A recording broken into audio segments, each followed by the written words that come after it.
Hi there. Welcome to the Health Analytic Insights Podcast. This podcast is all about creating a community of like-minded individuals who are passionate about the field of health informatics. I hope to share information and advice in topics such as health analytics, digital health, biomedical engineering, and data visualization in healthcare. And in exchange, I would love to hear from you, dear listener, about your experience and interest in this field.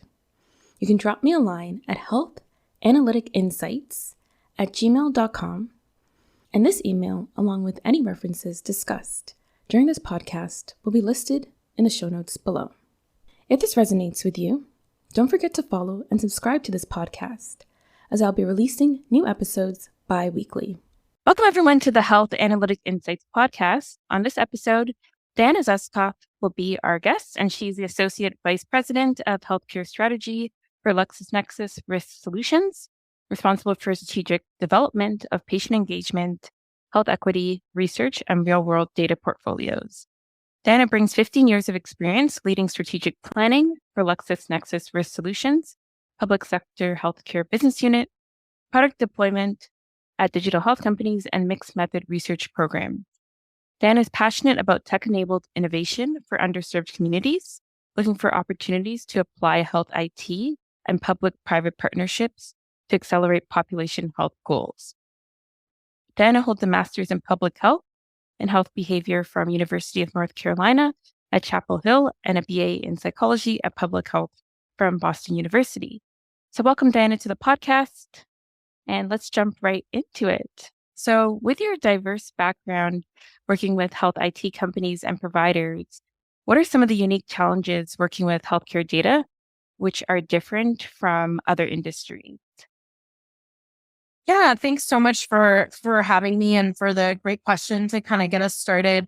There's a couple of unique challenges. One of the biggest ones in my mind, and I think we've all kind of experienced this in our personal lives, right, is just the number of different ways to get healthcare in the United States. A lot of people would go to a regular primary care doctor. You might have a specialist or a number of specialists. You might also be going to your pharmacy to pick up prescriptions or perhaps get a vaccination.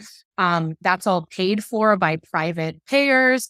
And so it creates a lot of these different views of data and different kind of silos that don't really have, no one entity has the full view, because as consumers, we interact with the healthcare system in lots of different ways. And, unlike banking, everyone kind of, at this point, most people have a credit card, a credit card and a bank kind of have traditional ways of working, but banking, some of the other financial services have really figured out a lot of ways to make those data from your credit card to your bank kind of more interoperable. And that's an area that healthcare is doing a lot of great work in, but has a lot of room to grow in thinking about how we stitch together all of these different access to care touch points for that complete view. And so that to me is really the unique challenge you're working with. Yeah, for sure. And I think, the privacy and security issues surrounding sharing healthcare data is another challenge. But yeah, I think that's definitely unique to the healthcare field in comparison to other industries. And really the focus of this conversation is going to be on social determinants of health data. So can you just provide listeners with examples of what are social determinants of health data and how they are generally being used to improve patient outcomes? Sure. So social determinants are not a new idea, right? They've come back, decades, if not centuries, right? Like in every culture across the world knows that there are things like household structure, physical activity, diet, access to care, education, income, that all impact your health and impact your health differently depending on your, social context and access to care. And so these are not, like I said, nothing new. What is, I think, a little bit newer in healthcare is really trying to capture better data around those social determinants. So, to the conversation we just had about what makes healthcare data unique, healthcare data is pretty specific to healthcare. It often doesn't include a lot of that social context or cultural context. And so where, social determinants of health data comes in is really trying to get a more consistent data structure and approach to helping us understand those social factors alongside the healthcare or clinical factors as well, because it really helps understand the whole story of someone's individual health and their health outcomes. Yeah, really, I think it can paint the journey of the patient, really understand their background, where they're coming from. I think, unfortunately, your zip code or your postal code really can affect your healthcare. So yeah, just getting at that type of data and pulling it into the EHR, I think can really have a lot of value when it comes to clinicians really analyzing patient outcome. And can you talk about the link between Z codes and social determinants of health data and how they're being used within different healthcare organization and what might be some barriers to them not being broadly used for analysis? Absolutely. Yeah. I mean, I think there's a lot of potential and a lot of opportunity to bring in better data around patient journeys and patient context into the clinical record.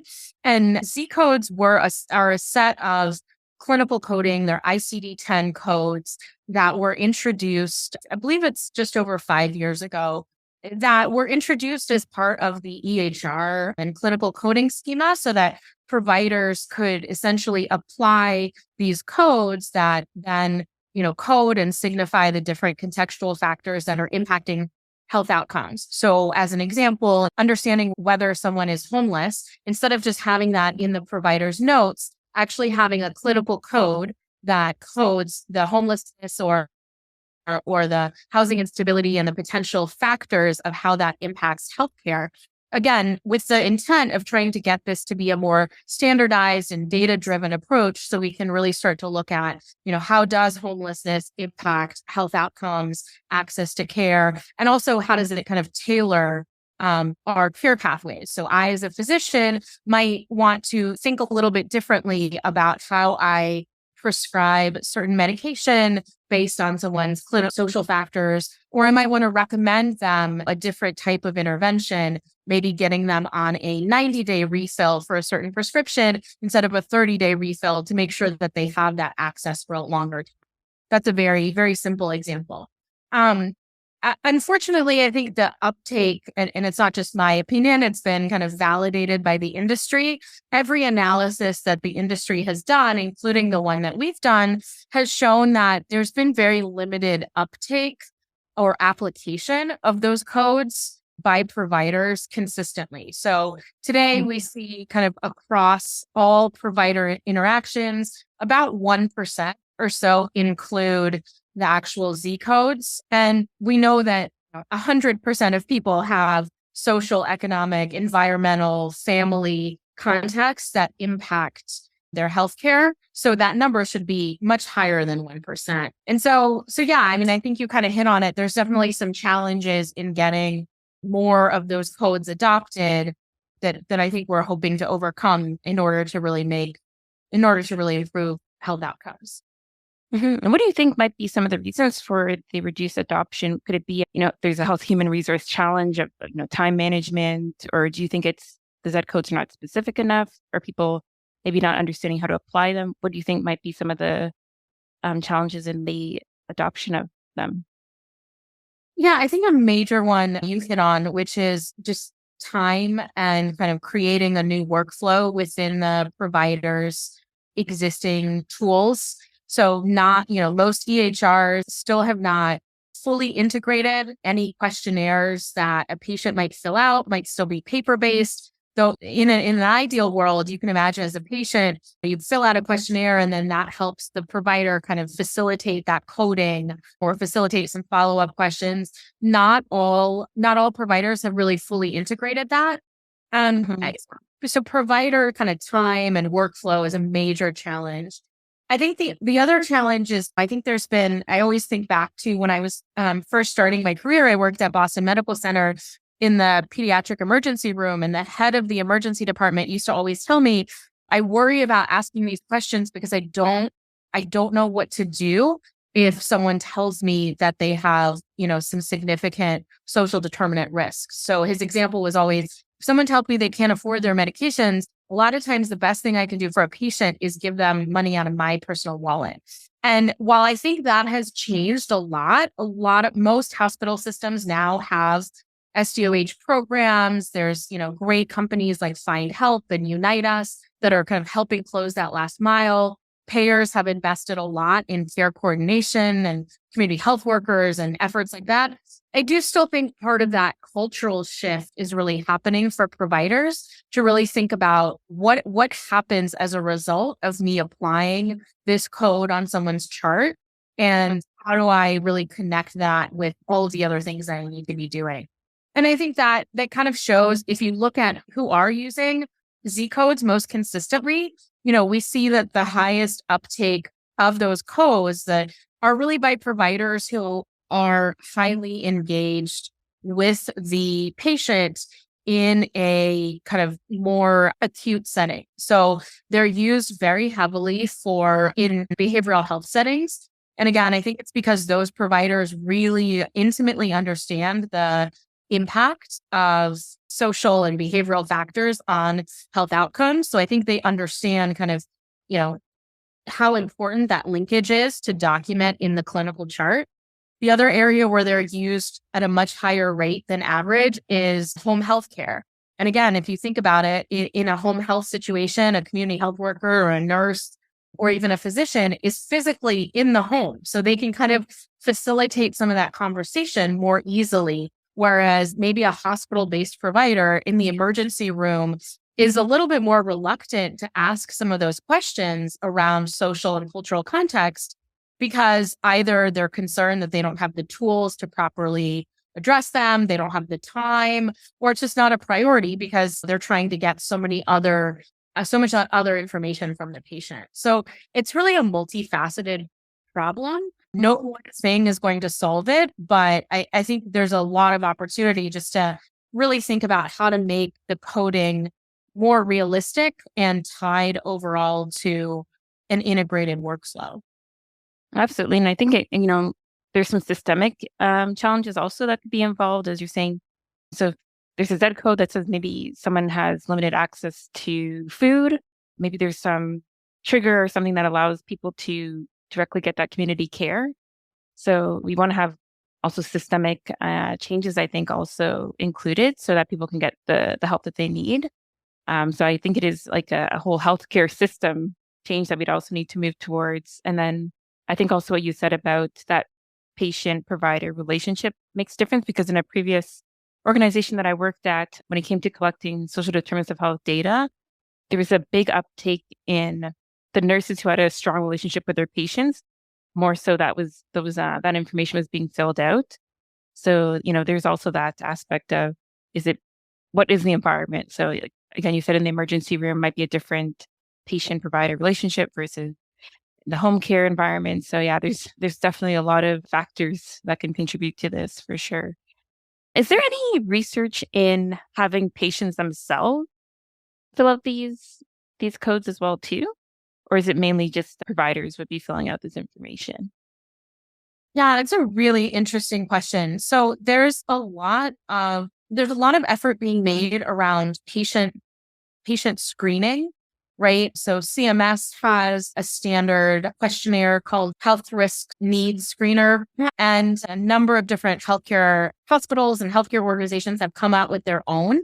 I think, but again, there's a little bit of a disconnect because those questionnaires and kind of self-reported measures aren't necessarily aligned to the Z codes perfectly. So it's not a one-to-one where someone could take what the patient has reported and immediately kind of apply that. I think there's opportunity to really build kind of the technology tools to make that transformation from what patients fill out on paper or fill out even in a pre-visit questionnaire to automatically apply those codes. I think there's some real opportunity there for the healthcare industry to innovate on that. But there's also the challenge of any kind of self-report tool is always going to be a little bit limited or a little bit biased towards those who choose to fill it out or those who have the access to fill it out. So the challenges that I see, just my background being in public health, is that if we continue to prioritize those point of care assessments they're going to give us really, really good information on people who are able to come into a regular source of care and have kind of the health literacy and social support to actually go ahead and fill out the questionnaire. It's going to continue not giving us data on some of the folks who may have barriers to getting care. And those are typically the people with the social determinants that are more impactful in kind of those barriers to care. So you're going to have someone who maybe isn't very familiar with the healthcare system and has some health literacy challenges, and they're getting this very lengthy questionnaire and thinking, why on earth do you need me to fill this out, and maybe not feel comfortable disclosing some of that information? Or you might have someone who doesn't have transportation or doesn't have healthcare coverage, health insurance to actually come in for a regular primary care or diabetes visit or blood pressure, whatever condition management that they're managing. If they're not coming in for that visit, you're never getting the data from them through that self-report mechanism.